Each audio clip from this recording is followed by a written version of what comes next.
It's the new year. It's 2024. Look at the calendar. Oh my gosh.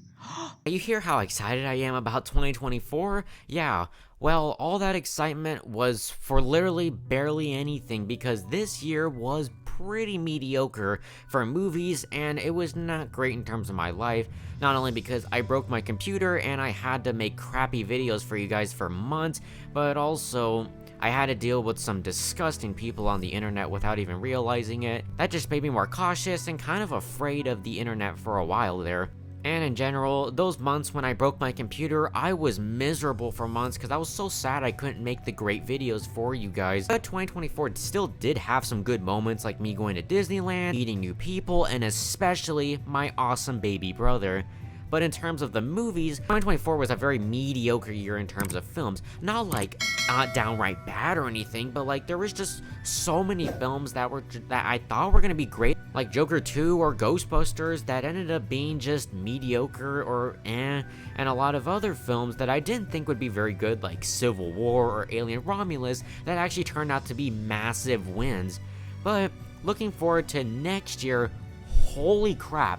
This looks like a much better year for films. It feels like we're kind of starting to build back on these big scaled movie events again, because 2023 had a lot of sequels that did flop, but there was actually quite a bit of big major releases, and then 2024 was kind of quiet until the fall season because of the strikes. But 2025 really seems to be like we have a big film each month, at least for quite a bit of couple of months. So what I'm going to be doing here for you guys is I'm actually going to give you my 5 most anticipated films of 2025. Let's just hope 2025 is a better year than last year, and I'm going to give you my 5 most anticipated films of 2025. But first, let's look into some movies that, well, I wouldn't really call them honorable mentions, that didn't really make the list, or heck, didn't even make the top 10. First one here, the Minecraft movie. You know, the trailers are just laughably bad. I saw them in theaters, and yes, the Minecraft world does look good on the big screen, but everything else, it just is not taking the source material very seriously. Jurassic World Rebirth. There is no hype for a new Jurassic World movie, and it comes out in 7 months. That's crazy, and I feel like they should have taken a longer break from Dominion, cause yikes, that movie was a disaster. Megan 2.0. Megan is like one of the few horror franchises I've seen this decade that I'm like, I want to see more of that. Please give me more of that. And the fact that they're gonna make Megan good in this film, so pretty curious to see how they're gonna do that. Captain America Brave New World, a movie that has had so many reshoots to the point that I think they reshot almost like half the entire film, added in a new villain. It just feels like the whole production of this movie is a complete utter mess, but also it kind of makes me curious if this movie is going to be really good or just holy crap, it's so garbage. Ballerina. I know I like the John Wick films from what I've seen the first one and the fourth one, so this one really kind of has the spirit of John Wick with great action sequences, but some of the reshoots do kind of worry me.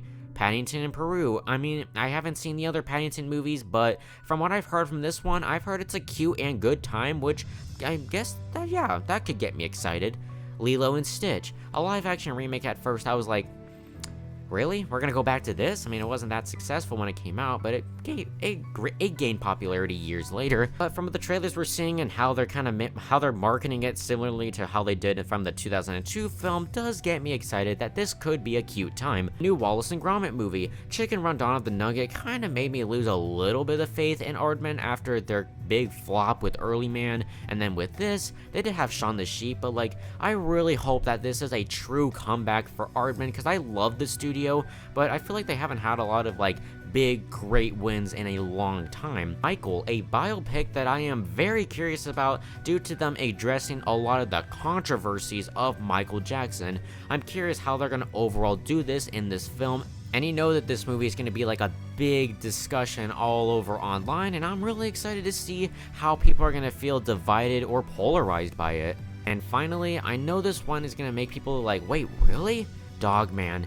Look, I'm excited for Dogman, I really am, but I'm just expecting a cute time, and compared to some of the other movies I'm going to be talking about, it doesn't reach those high highs to get in my most anticipated, but still, it looks like a fun time. Now let's move into my most anticipated films of 2025, my 5 most anticipated. At number 5, Avatar: Fire and Ash. I enjoy the Avatar films. I mean, the first one was kind of boring and lackluster, but the sequel just made it so much better with the large stakes and this world that you just want to go back into. I don't remember a whole lot from the second film, but what they're doing in this third one with adding the fire Na'vi, I mean, yes, is it copying Avatar: The Last Airbender? It kinda, yeah, but I don't care. I'm all for it. I'm excited to see these fire Na'vi, and they're described as they're driven by rage, which makes sense, considering that they're literally, well, fire. And I'm excited to see the new stories that James Cameron is going to craft, because we still have the 4th and the 5th one, which, god dang it, I'm going to be so old.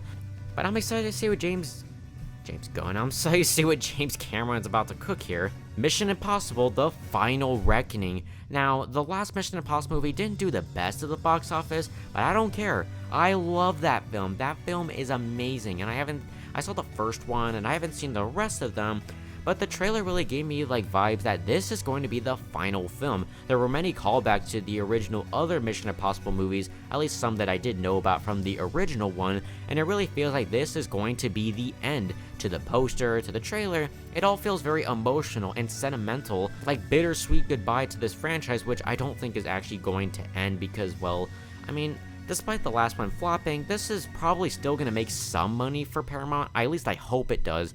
The fact that they are marketing it as the final film, plus all those great action sequences we saw in the trailer, yes, please. I love Top Gun Maverick with the action that they did with Tom Cruise, and the action in the last Mission Impossible movie was top notch, and from some of the stuff we've seen in the trailers, it looks great here, but it also shows that Tom Cruise is kind of a maniac because he keeps almost killing himself by doing these stunts.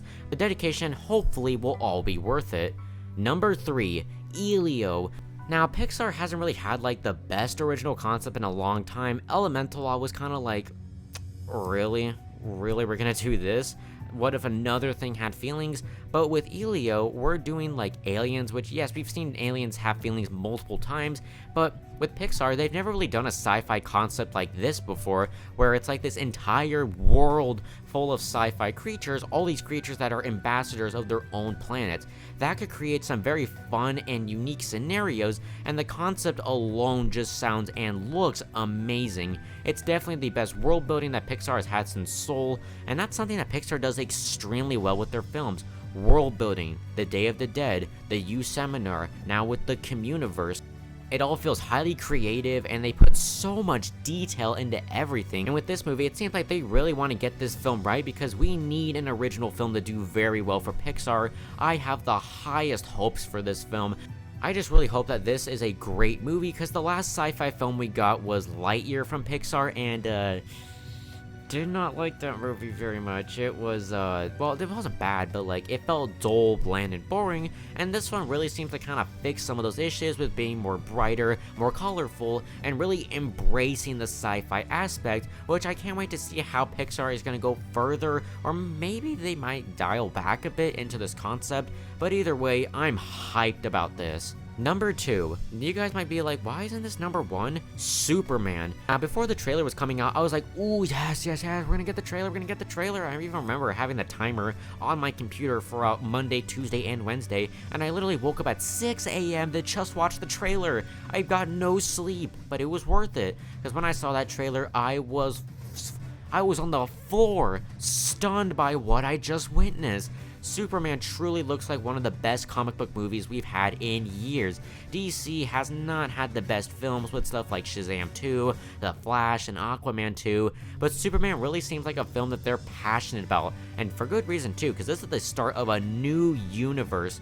It has an amazing score, which, yes, James Gunn did say that this is more score heavy than soundtrack heavy, and the score that we do here in the trailer just gets you amped up and really excited for what we're going to be seeing here. I also just love David Cornsweet as Superman. I mean, Henry Cavill, I've only saw him once in the Snyder version of Justice League, but this one obviously feels more like a hopeful, more colorful Superman, and I love all the stuff that they're adding with some of the superheroes and crypto. It all just seems very fun, but also seems like a very unique and different Superman that I am very curious to see. And the fact that they are putting this much marketing into the film, even the Superman account even just texted me randomly saying to watch the trailer now, they have a lot of faith in this movie, and that always gets me excited. But my number one most anticipated film of 2025 is Zootopia 2. The first Zootopia is actually one of my favorite movies of all time for doing something that I did not think any Disney film, let alone an animated film, would do. They talked about discrimination and bigotry with the use of prey and predator, which I think is the smartest writing Disney has ever done on any of their films. Taking the animal concept and adding that deep layer to it, that really, if you think about it, Zootopia may not actually be for kids. I mean, yes, kids will enjoy all the cute animals and stuff, but the adults can appreciate the pretty political message and go, wow, I did not think this film would talk about this. Now with the sequel adding more creatures and having the characters in different costumes and them going to new lands in Zootopia, that just gets me pumped. I really hope that this film also has like a great message or something to say because, well, I don't want the sequel to just have nothing to say completely. And yes, I know, Disney Animation doesn't have the best track record of sequels, but Jared Bush is coming back to do this film. He's also now the head of Disney Animation, and he directed Encanto, which I think was the last Disney Animation film that I actually really loved because they've kind of been struggling on it lately. But Zootopia 2 really makes me feel like, yes, this is going to be the film that's going to finally be great for Disney Animation again. I'm not just going to think, it's okay, or, well, it was whatever. I'm actually genuinely going to love this. I love Jared Bush as a creator, and I cannot wait to see what else he can possibly do with this sequel with now adding reptiles. And also seeing Judy and Nick again is just always a fun dynamic. And with their new outfits too and the new places that they'll go in, there will be a lot of creative scenarios because, you know, detective stories are very creative in themselves. I really have all the hopes that this film will be amazing. And I hope, just like the first movie, it has like a very deep message to say to everybody. But you know, in a time when Disney Animation hasn't had great movies like Wish, Strange World, or Moana 2, this one gives me hope that this is gonna be the comeback of Disney Animation, and that is exactly why Zootopia 2 is my number one most anticipated film of 2025. I hope you guys enjoyed this because, you know, 2024 was not a great year for me and it was pretty miserable at times. I just hope 2025 I don't make the same mistakes I did last year and I can hopefully grow and become an even better person than last time, and especially with these movies, it looks like it's going to be a lot better than last year. But wait, before we go, I'm gonna look at the future films of 2026 and just kind of run through some of my thoughts on them. So let's take a look at everything we got for the next year. This could be great considering that they're actually aging up the characters and making them a lot older. A lot of the controversies just get me really worried about this film. I love the other two recent Scream movies and I love this franchise, but don't know how to feel about this one. Really, Warner Brothers? Okay, I guess we're doing a Cat in the Hat movie and it's animated. Please do not mess this up. Pixar having an original movie, yay, except it's probably gonna get overshadowed by Toy Story 5. Sounds like a cute concept of a girl putting her brain inside of a hamster, kind of an oddball choice, but I'll go with it. The first movie was very fun and I still remember watching it with my best friend, which, yes, I still have the bracelet that they gave me to always remember them, and every time I think about Mario, I just think of those great memories I had watching it with my friend. So with the sequel, I hope I have even more great memories with this franchise. Avengers Doomsday, yes, does the casting of Robert Downey Jr. and Chris Evans feel desperate? Hell yes. Why do we have to have these characters before we have our official Avengers? But having another Avengers movie and a team up gets me pumped still, despite some of the setbacks. Really, Star Wars? Your first movie in 7 years is just a continuation from a TV show? Lame. I've never seen He-Man before, but I know my dad was a big fan of it back in the day, so maybe this could get him excited. Oh, hell freaking yes! Even though the villain of Buzz Lightyear may not be like the most interesting, I'm still pumped for Toy Story 5, and I really hope that it is a worthy sequel. After seeing that Superman trailer, I can't wait to see what they got down here. It's the director of the Trolls movies. Wow, I am pissed off right now, but please do not mess this up. Disney, come on, it hasn't even been, well, it's gonna be about a decade since the original came out when this comes out, but why? Why? Christopher Nolan, you're gonna cook again after Oppenheimer? I can't wait to see what you're gonna do, considering that you have Spider-Man and Zendaya, and then the week after that, we have Spider-Man 4, which I love all of the other Homecoming films, but this one has a bit of conflicting reports if it's gonna be multiverse or grounded. I just want it to be a great Spider-Man story nonetheless. A Clayface movie? Okay, why not? The Batman Part 2? Yeah, I'll definitely watch it. I love Batman as a character. The first movie I didn't love as much as other people, but I'm down for a sequel. The last movie I really did enjoy, so pretty curious what they're gonna have here, considering that Rachel Zegler is not gonna return. Dang, we really waited that long to get another Jumanji movie? You better not mess this up, cause I love the other films. This feels very disrespectful to Blue Sky, considering that they're a dead company now. Why, Disney? Why? I love you, but even then, you can make some stupid ass decisions. And that's all we got for right now. I'll see you guys all later.